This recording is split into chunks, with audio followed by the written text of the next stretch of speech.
ఇంటింటికి ఉచిత పంపు ఇది కేంద్ర ప్రభుత్వానికి సంబంధించినటువంటి పథకం.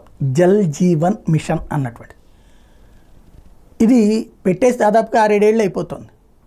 ప్రభుత్వాలు మారుతూ ఉన్నాయి. అది ఇంకా ఆంధ్రప్రదేశ్లో 28 లక్షల దాకా ఇళ్ళకి కనెక్షన్ లేవట, కుళాయి కనెక్షన్. ఇది వాస్తవంగా వీధి కుళాయిల మీద ఆధారపడటం లేదా అస్సలు నీళ్లు లేని ప్రాంతాలు ఒక్కసారి గుర్తుకు తెచ్చుకోండి. నా వీడియోలు ఫాలో అయ్యే వాళ్ళకి సరిహద్దులలో ఉన్నటువంటి అతి చిట్ట చివరి ప్రాంతానికి కూడా పైప్ లైన్ వేసి నీళ్ళు ఇచ్చారు. అతి చిట్ట చివరి ప్రాంతానికి కూడా కాశ్మీర్లో, అరుణాచల్ ప్రదేశ్ దగ్గర. అది అసలు దీని ఉద్దేశం. అదేదో రాజకీయంగా ఇంటింటికి పంపులని చెప్పేసి బిల్డప్ చేసుకోవడం కాదు. ఈ నిధులతో అద్భుతమైనటువంటి పనులు చేసుకోవచ్చు. ఇప్పుడు ఫర్ ఎగ్జాంపుల్ కొల్లేరు ఉంది. కొల్లేరుకి తాగునీరు లేదు, ఈ బాటిల్ తీసుకెళ్ళి అమ్ముతారు.